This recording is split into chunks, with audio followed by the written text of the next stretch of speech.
अपनी बुद्धिमानी और चतुराई के कारण तेनालीरामा महाराज कृष्णदेवराय के अति प्रिय थे, इसलिए उनके प्रति राजगुरु और दरबारियों की ईर्ष्या चरम पर रहती थी। सभी ऐसे अवसर की प्रतीक्षा में रहते थे जब वे तेनालीरामा को महाराज के समक्ष नीचा दिखा सके। एक दिन राजगुरु ने सबके साथ मिलकर तेनालीरामा को अपमानित करने की योजना बनाई और महाराज के पास जा पहुँचे। उन्होंने महाराज के कान भरते हुए कहा, महाराज, क्या आप जानते हैं कि तेनालीरामा के पास वह विद्या है जिससे लोहा भी सोना बन जाता है। यह बात सुनकर राजा कृष्णदेवराय ने सोचा कि इस विद्या का उपयोग प्रजा की भलाई के लिए होना चाहिए।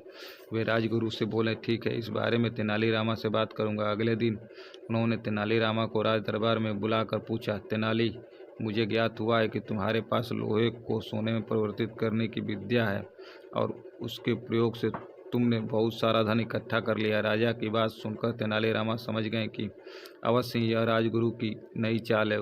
उसने राजा को उत्तर दिया, जी महाराज, मैंने एक ऐसी विद्या सीखी है तो मैं चाहता हूँ कि उसका प्रदर्शनी तुम दरबार में करो। महाराज बोले, अवश्य महाराज, कल सुबह मैं अपनी विद्या का प्रदर्शनी करूँगा।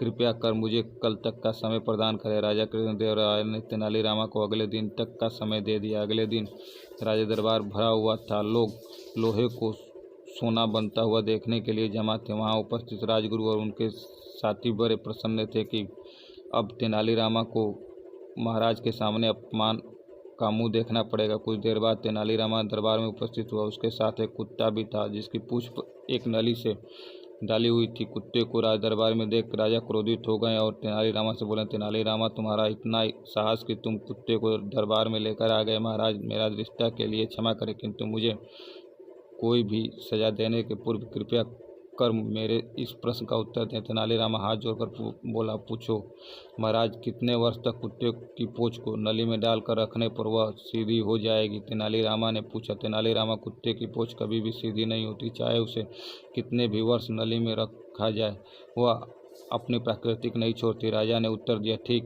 कहा महाराज, जिस प्रकार कुत्ते की पूंछ अपनी प्रकृति नहीं छोड़ती, वैसे ही लोहा भी अपनी प्रकृति नहीं छोड़ता। वह कैसे सोना बन जाएगा? राजा कृष्णदेवराय को अपनी गलती का ज्ञान हो गया। वह समझ गए कि राजगुरु ने तेनालीरामा को अपमानित करने के लिए उनके कान भरे थे। उन्होंने राजगुरु को कुछ कहा तो नहीं, किंतु तेनालीरामा की भूरी भूरी प्रशंसा करते हुए उसे पुरस्कृत किया। राजगुरु और उसके साथी अपना समूह लेकर रह गए। यह वीडियो आपको अच्छा लगे तो कृपया हमें सब्सक्राइब करें, कमेंट करें, शेयर करें, लाइक